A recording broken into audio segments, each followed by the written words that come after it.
논술로 만나는 우리 역사 11권. 왕건은 어떻게 후삼국을 통일할 수 있었을까?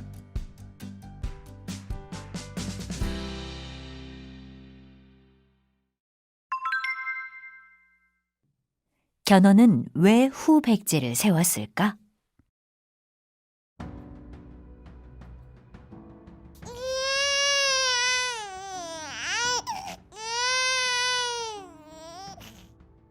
지은이 그렇게 남의 집 노비가 되기 약 20여 년 전인 867년. 상주 가은현의 농부 아자개의 초가집에서 한 아기가 우렁찬 울음소리로 자신의 탄생을 알렸습니다. 그 아기가 바로 견훤입니다. 어느 여름날, 견훤의 어머니는 잠이 든 견훤을 나무 밑에 뉘어놓고 남편을 도와 일을 시작했습니다. 그때였습니다.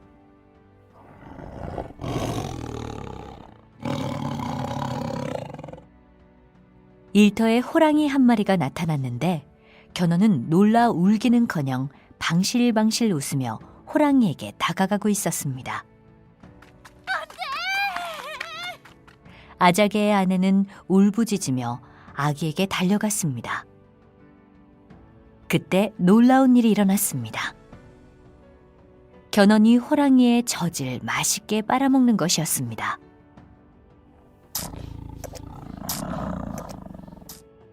호랑이는 아기가 젖을 다 먹을 때까지 얌전히 있다가 슬그머니 숲속으로 사라져버렸습니다. 여보, 방금 우리가 본 게 어떻게 된 일이죠? 이 아이는 장차 큰 인물이 될 거야. 틀림없어. 견훤은 자라서 신라의 군인이 되었습니다.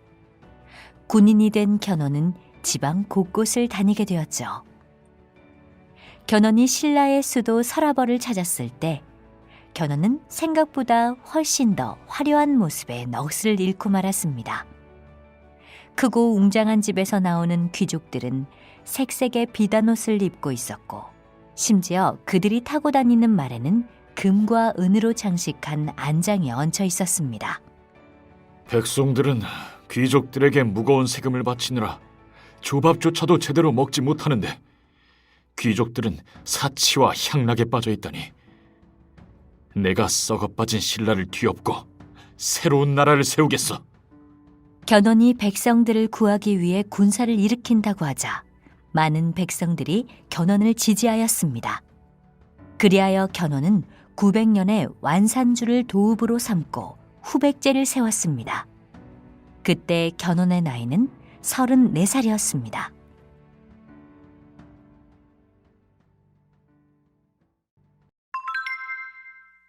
궁예는 왜 후고구려를 세웠을까?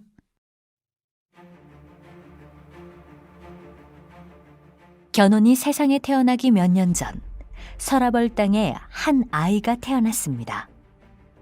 아이가 태어나던 날, 지붕 위에 하얀 빛이 무지개처럼 드리워졌다고 합니다.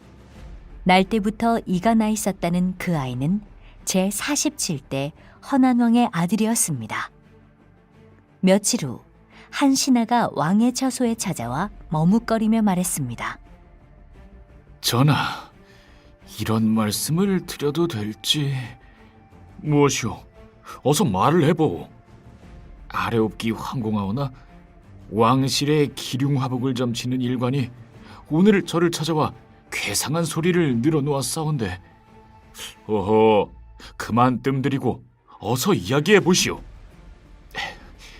그자의 말에 따르면 얼마 전에 태어나신 궁예 왕자님께서 불길한 운명을 가지셨다고 하옵니다. 예로부터 음력 5월 5일에 태어난 아이는 그 어버이를 해친다는 말이 있사옵니다. 저는 어쩐지 불길한 예감이 들어서... 아니, 도대체 무슨 말을 하고 싶은 것이오?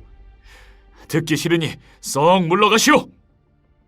왕은 불같이 화를 내며 신하를 내쫓았습니다. 그러나 그날 밤 왕은 잠이 오지 않았습니다. 다음 날 왕은 가장 믿음직스러운 신하를 불러 은밀히 명령하였습니다. 아무도 모르게 궁예를 없애도록 하여라. 왕의 명령을 받은 신하는 높은 절벽 위에서 궁예를 아래로 던졌습니다. 다행히 유모가 밑에서 간신히 궁예를 받아내었습니다. 그런데 그만 잘못하여 유모의 손가락이 궁예의 눈을 찌르고 말았습니다. 이때부터 궁예는 한쪽 눈을 잃어버렸습니다. 궁예는 유모의 손에서 무럭무럭 자랐습니다. 그리고 17살이 되던 해 유모에게서 출생의 비밀을 듣게 되었습니다. 내 아버지가 나를 죽이려 하였다고? 세상에, 부모가 어찌 자식을 죽일 수 있단 말인가? 충격을 받은 궁예는 세달사로 가서 중이 되었습니다. 그러던 어느 날 궁예가 법당을 걷고 있는데 까마귀 한 마리가 궁예의 머리 위를 맴돌더니 무엇인가를 떨어뜨렸습니다. 궁예가 주워서 살펴보니 작은 상아 조각에 임금 왕자가 쓰여 있었습니다. 왕이라. 하늘에서 왕자가 떨어졌다. 그것도 나에게. 그렇다면 이것은 혹시 내가 앞으로 왕이 된다는 계시가 아닐까? 절에 틀어박혀 있는 궁예도 나라 안의 소식은 전해 들을 수 있었습니다. 당시 신라 곳곳에서는 반란군이 일어나고 있었습니다. 귀족들이 백성들의 살림은 돌보지 않고 왕위 다툼과 사치에만 신경을 썼기 때문입니다. 지금의 신라는 너무 엉망이야. 내가 정말 왕이 될 운명을 타고났을까? 그렇다면 내가 백성들을 구원할 수 있을지도 몰라. 궁예는 절에서 나와 북원의 실력자 양길의 부하가 되었습니다. 궁예는 타고난 지도자였습니다.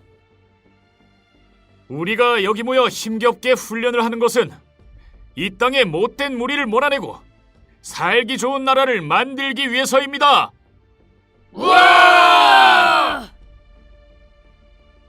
날이 갈수록 궁예를 따르는 군사들이 늘어났습니다. 895년 송악의 성안에서는 사람들이 모여 회의를 하고 있었습니다. 여러분, 요즘 궁예의 군대가 한껏 기세를 떨치고 있다고 하오. 궁예가 이곳까지 들이닥칠라 해도 머지않은 것 같소. 성주님, 궁예가 쳐들어오면 우리가 다 죽을 텐데 차라리 항복하는 게 어떻겠습니까? 송악 사람들은 궁예와 싸울 생각이 없었습니다. 성을 지키기 위해서 궁예에게 미리 항복하는 것이 좋을 것이라는 의견이 대부분이었습니다. 그래서 귀한 물건들과 돈을 챙겨서 궁예에게 보내기로 하였습니다. 그것을 누가 가지고 가면 좋을까요? 성주님의 아드님이신 왕건이 어떻겠습니까? 나이는 19밖에 되지 않았지만 무예도 뛰어나고 총명하니 잘 처리할 것입니다. 궁예의 진영으로 간 왕건은 정중히 인사했습니다. 저는 송악 성주 왕룡의 아들 왕건입니다. 장군이 우리 송악을 지켜주신다면 우리가 가진 재물로 장군을 후원해드리겠습니다. 궁예는 왕건의 눈을 뚫어지게 쳐다보며 한동안 말이 없었습니다. 송악 성주는 해상 무역을 통해 많은 재물을 모은 자다. 저들이 나의 편이 된다면 큰 힘이 될 것이다. 좋네. 나와 함께 새 나라를 세워보세. 이렇게 왕건의 경제적 도움을 받은 궁예는 그로부터 6년 후인 901년에 후고구려를 세웁니다. 이때 궁예의 나이는 40살이 넘었거나 조금 안 되었고 왕건은 25살이었습니다.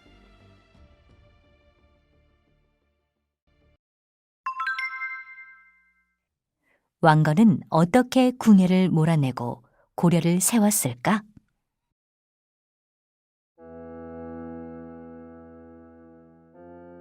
어느 날 궁예가 신하들을 모아놓고 말했습니다. 신라는 이미 기울 대로 기울었으니 이제 나 궁예가 천하를 다스리려 하오. 그러기 위해서는 후백제가 더 이상 커지는 것을 막아야 하오. 후백제를 칠 좋은 방법이 없겠소.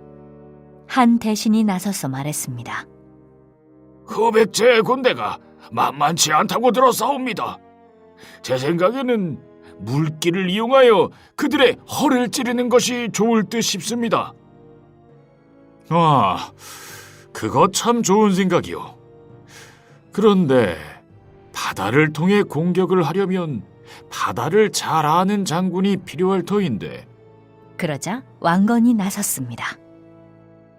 제가 한번 해보겠습니다. 제 고향 송악이 바다를 접하고 있어서 바다를 좀 아옵니다. 왕건은 100여 척의 배를 이끌고 후백제를 향하여 출격하였습니다. 항해는 순조롭게 진행되었고 마침내 금성군에 도착하여 총 공격을 하였습니다. 공격! 후백제의 조정에서는 때 아닌 난리가 났습니다.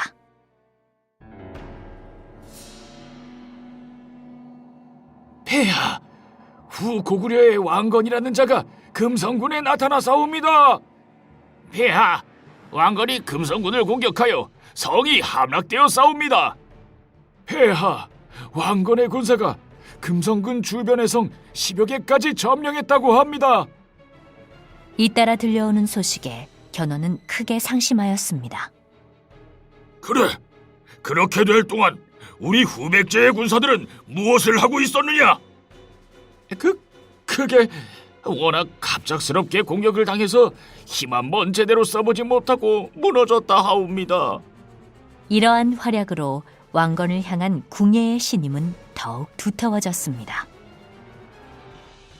그런데 궁예가 점점 이상해지고 있었습니다. 궁예는 귀족들과 불교 세력이 백성들을 괴롭히는 정치가 마음에 들지 않았습니다. 그래서 자신이 강한 힘을 가지고 나라를 다스리려고 했습니다. 내가 바로 미륵불이다. 궁예는 스스로를 미륵불이라고 하면서 머리에 금빛 고가를 쓰고 몸에는 방포를 입었습니다. 그리고 관심법, 즉 사람의 마음을 읽을 수 있다고 말하였습니다. 그러면서 결국 부인을 의심하고 두 아들을 죽음에 이르게 하였습니다. 이제 궁예는 미륵이 아니라 폭군이 되어버렸습니다. 사람들의 마음은 서서히 궁예가 아니라 왕건에게로 움직이기 시작했습니다. 그동안 왕건이 많은 공을 쌓았을 뿐만 아니라 그 지역에 굶주린 백성들에게 곡식을 나누어 주는 등 백성들을 보살펴왔기 때문입니다. 어느 날 신순겸을 비롯하여 복지겸, 홍유, 배영경 등의 후 고구려 장군들이 왕건의 집에 모였습니다. 신순겸 장군이 먼저 입을 열었습니다. 전하께서는 미치광이가 되어버렸습니다. 아무 죄 없이 죽은 사람이 벌써 몇입니까? 이대로 두다가는 나라가 망하는 꼴을 보고 말 것입니다. 그 말을 들으니 왕건은 며칠 전의 일이 떠올랐습니다. 궁예는 자신을 아련하러 온 왕건을 보자마자 다짜고짜 소리쳤습니다. 네 놈이 나를 내치고 왕이 되려고 하는 것을 모를 줄 아느냐? 왕건은 심장이 얼어붙는 듯 했습니다. 아니, 그게 무슨 말씀이시옵니까? 저는 꿈에도 그런 생각을 해본 적이 없사옵니다. 그러나 궁예는 왕건을 믿지 않았습니다. 내게는 사람의 마음을 볼 수 있는 능력이 있다. 네 놈의 마음이 그렇게 말하고 있단 말이다. 왕건은 당황하여 어찌할 바를 몰랐습니다. 그날 일을 생각하니 왕건은 지금도 가슴이 두근거렸습니다. 왕건은 마음을 가다듬고 모여있는 장군들에게 물었습니다.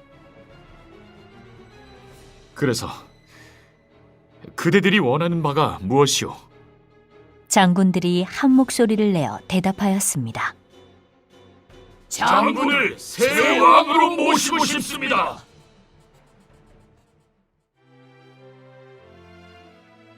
(918년) 마침내 왕건은 궁예를 내쫓고 새로운 나라를 세웠습니다.